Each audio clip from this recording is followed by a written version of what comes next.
Bom, então no vídeo anterior eu falei sobre os resultados clínicos da medicação donanemab. Agora eu vou falar sobre efeitos colaterais, tá? Então toda medicação tem efeitos colaterais, tá?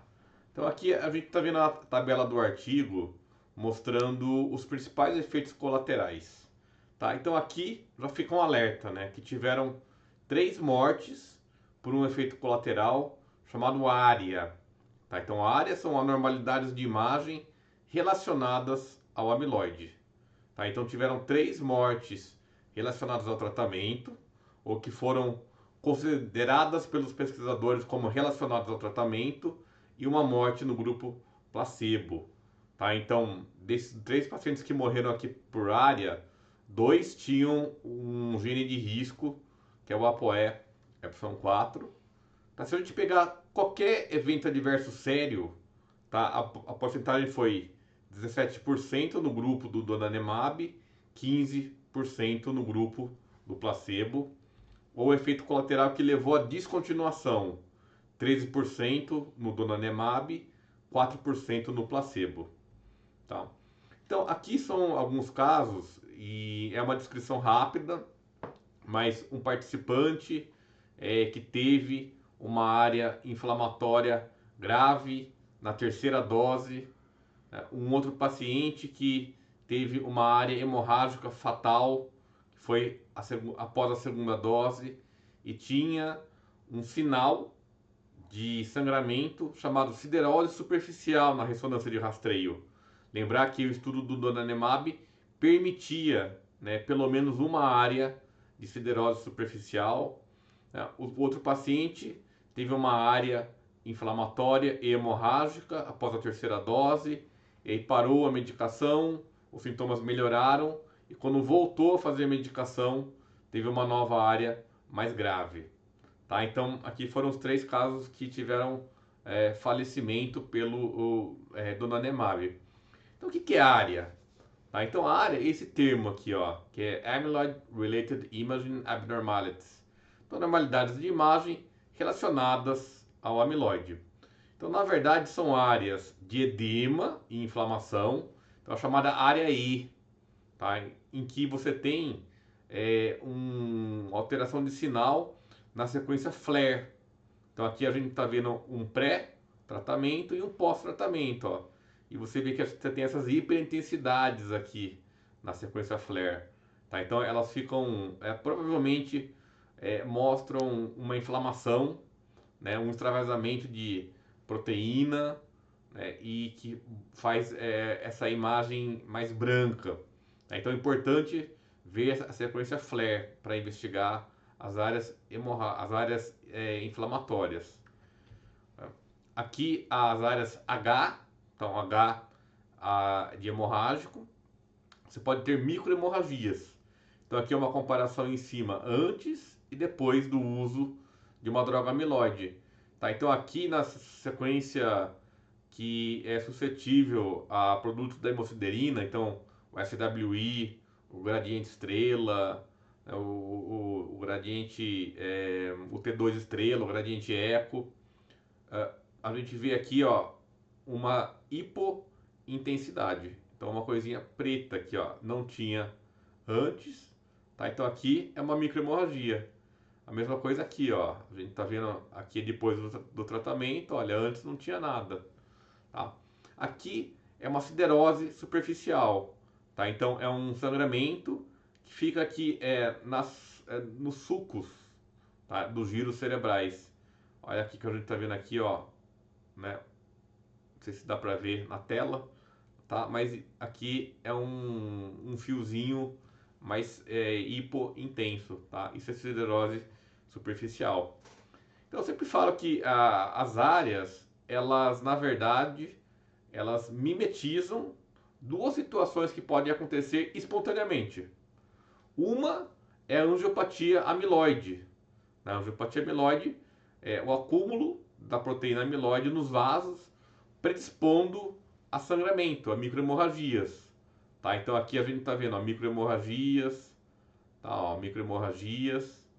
Um outro ponto é uma inflamação relacionada angiopatia amiloide, que é raro, mas acontece em pessoas que têm angiopatia amiloide.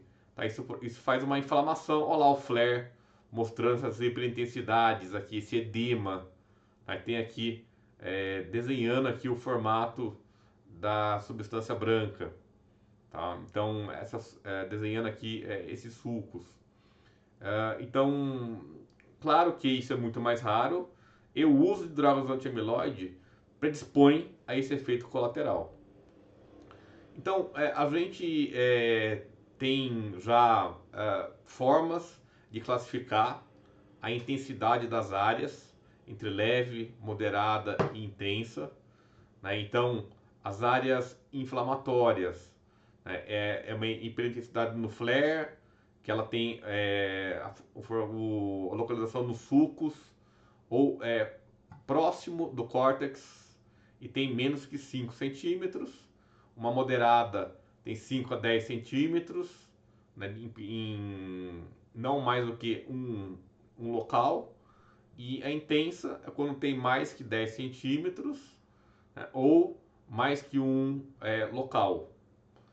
As áreas hemorrágicas, as microhemorragias, leve menor ou igual a 4, moderado 5 a 9, intenso mais que 10. E as áreas hemorrágicas de siderose superficial, leve uma área cerebral, moderado 2 áreas cerebrais, intenso mais que 2 áreas cerebrais. Então aqui a gente está vendo algumas características das áreas na ressonância. Então a área inflamatória, tá? Então um edema parenquimatoso aqui na região parieto-occipital esquerda. Tá? Então lembrar que para ver área inflamatória, para ver edema, precisamos do flare. Tá? Outras situações são essas efusões na leptomeninge. Então, que forma aqui, acompanha aqui os sulcos. Tá? É uma outra forma. Por que acontece isso? Provavelmente extravasamento de fluido ou proteína do espaço intravascular para o parênquima, para a região intersticial. Né? E esse vazamento acontece muito provavelmente pela sobrecarga de amiloide ou por uma ação inflamatória do anticorpo no amiloide que tem no vaso. Tá? Então, a mesma coisa essas efusões. Então, vazamento de fluido proteináceo, né, na região da leptomeninge ou no espaço subaracnoide. E as áreas hemorrágicas, então aqui o gradiente eco, T2 estrela, SWI, várias sequências que vêm sangue, e você consegue ver esses hipossinais, né, essas hipointensidades. Então também é um vazamento do sangue de produtos de degradação sanguínea no parênquima adjacente, e a siderose superficial. Tá? Então aqui a gente vê nos sulcos. Tá? Então um depósito de hemosiderina no espaço que tem a leptomeninge. Então naquela sulcação cerebral. Também vazamento de sangue ou de produtos da hemoglobina nesse espaço. Tá? Então, lembrar que o principal fator de risco para a área é o uso das medicações, né, anti-amiloide. E um dos pontos é que quando você tenta fazer a limpeza, fazer o clearance do amiloide do parênquima, você precisa drenar esse amiloide para o vaso, para ele ser degradado, para ele ser excretado. Quer dizer, ele sai do parênquima via vaso cerebral. Então, às vezes o acúmulo excessivo do amiloide no vaso, ou porque já tinha amiloide no vaso, por conta de angiopatia amiloide, ou porque limpou demais, causa esses sintomas de extravasamento de substâncias proteicas, que causam o edema ou as efusões. E às vezes, né, essa inflamação do vaso, ou essa sobrecarga de limpeza de amiloide no vaso, causa uma fragilidade vascular. E aí, as microhemorragias e as sideroses superficiais. Então, quais são os principais fatores de risco prévios na ressonância que a gente tem que sempre pensar, sempre procurar antes de indicar uma droga anti-amiloide. Se tem qualquer hemorragia maior, então uma macrohemorragia, que são hemorragias maiores do que 1 centímetro. Se tem mais que 4 ou mais microhemorragias, se tem siderose superficial, se tem sinais de edema vasogênico, tá? E outras questões que podem aumentar a chance de sangramento, muito provavelmente também aumentam o risco de ARIA com o uso de drogas anti-amiloides. Então, aneurismas cerebrais, malformações, alguns infartos ou corticais ou lacunares que são maior do que 1,5 cm, ou uma doença extensa da substância branca. Tá? Então lembrar que tudo isso daqui a gente tem que pensar muito bem antes de indicar uma droga anti-amiloide. Tá? Então vamos ver aqui o Trailblazer aos 2, né, que é o estudo do donanemab. Qual que foi a porcentagem de área? Então aqui, ó, qualquer área, tá? Área inflamatória ou hemorrágica, foi 36% contra 14% no placebo. Tá? Então a gente está vendo aqui, ó, 36 contra 14. Aí qualquer área inflamatória, tá? Então inflamação foi 24%, tá? Contra 2% no placebo. E a área hemorrágica, ó, foi 31%, a gente está vendo aqui, contra 13% no placebo. Então, sem dúvida, o uso dessas medicações, aqui a gente está falando do donanemab, aumenta a chance de inflamação ou de hemorragia no cérebro. Tá? Quais são os principais fatores de risco também? A presença de um alelo epsilon 4 do gene da APOE. Tá? Então esse gene é um gene de risco para a doença de Alzheimer, mas é também um gene de risco para você ter ARIA. Quer dizer, olha, nos não carreadores, ó, que usaram o donanemab, a chance de ARIA, aqui a gente está falando de área inflamatória, é 15%. Se você tiver um alelo, epsilon 4, é 22%. Se você tiver dois alelos, é 40%. Tá? E mesmo no placebo, a chance aumenta. Claro que muito menos do que no uso da medicação. Então, ter microsangramentos, ter siderose superficial, ter sinais de angiopatia amiloide e ter um gene ou dois genes da APOE ou alelo epsilon 4 aumentam a chance de área inflamatória e hemorrágica. Tá? Mas essas áreas dão sintomas, né? Porque isso a gente tem que pensar, né? A grande maioria dessas áreas são assintomáticas. A gente descobre elas fazendo ressonância, seguindo o protocolo do estudo, que é fazer ressonância, justamente para identificar a presença de área e já parar a medicação quando tiver área. Tá? Então, se a gente pegar aqui, ó, dos 24% que tiveram área, 17% foram assintomáticas. Então, mais ou menos 75% das áreas não tem sintoma.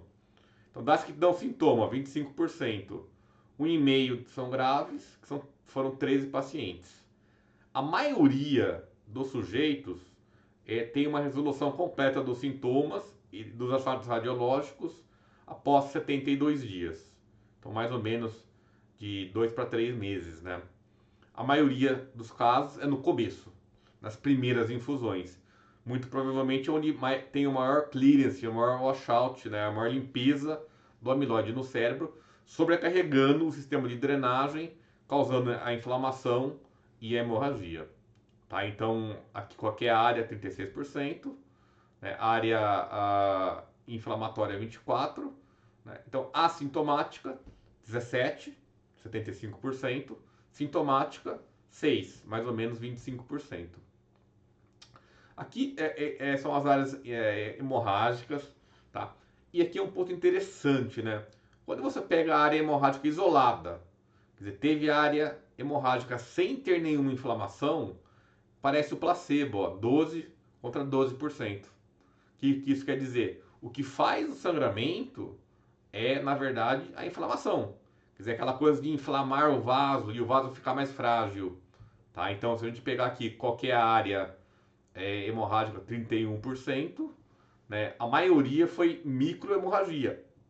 Olha lá, 26%. 15% siderose superficial e há só 3 casos de macrohemorragia. Tá? Então lembrar que no placebo tiveram 2 casos de macrohemorragia. Muito parecido. Aqui a gente está vendo a distribuição do gene no estudo. Então 30% das pessoas não tinham nenhum gene da ApoE 4, 53% das pessoas do estudo tinham uma cópia e 17% tinham 2 cópias. Aqui é a porcentagem diária, ó, 55%, né, versus 22%, sendo que sintomático foi 8% e grave foi 3%. Aqui a gente está vendo nos heterozigotos, ó, 36% na medicação, 13% no placebo, 7% sintomático, 2% grave. E nos não portadores, ó, 25%, tá, contra 12% no placebo, 4% tiveram sintoma e 1% teve um sintoma grave. Então, o que esse slide mostra? Ter o gene de risco aumenta muito a chance de ter também área. E como que a gente lida, né, com a área? Então, lembrar que a grande parte das áreas são assintomáticas e que você consegue identificar isso no protocolo de ressonância, tá? Então, qual que é a única ocasião em que você tem uma área e você pode continuar? Quando é uma área, tem que ser sempre leve e assintomática. Então, se você tiver uma área assintomática e ela for leve, você pode continuar. Se ela for assintomática e moderada, você para. Ou se ela tiver qualquer sintoma, você para. Tá? Então, se você sempre suspende a medicação, a não ser que seja uma área assintomática e radiograficamente leve. Tá? E aí, depois que tiver a resolução dos sintomas, você pode continuar. Tá? Então, aqui eu vou falar isso mais pra frente, tá? Mas é sobre o tamanho de efeito das medicações. Mas essa a gente deixa para o próximo vídeo. Tá? Se você gostou desse conteúdo, curta, compartilhe, salve e se inscreve aqui no canal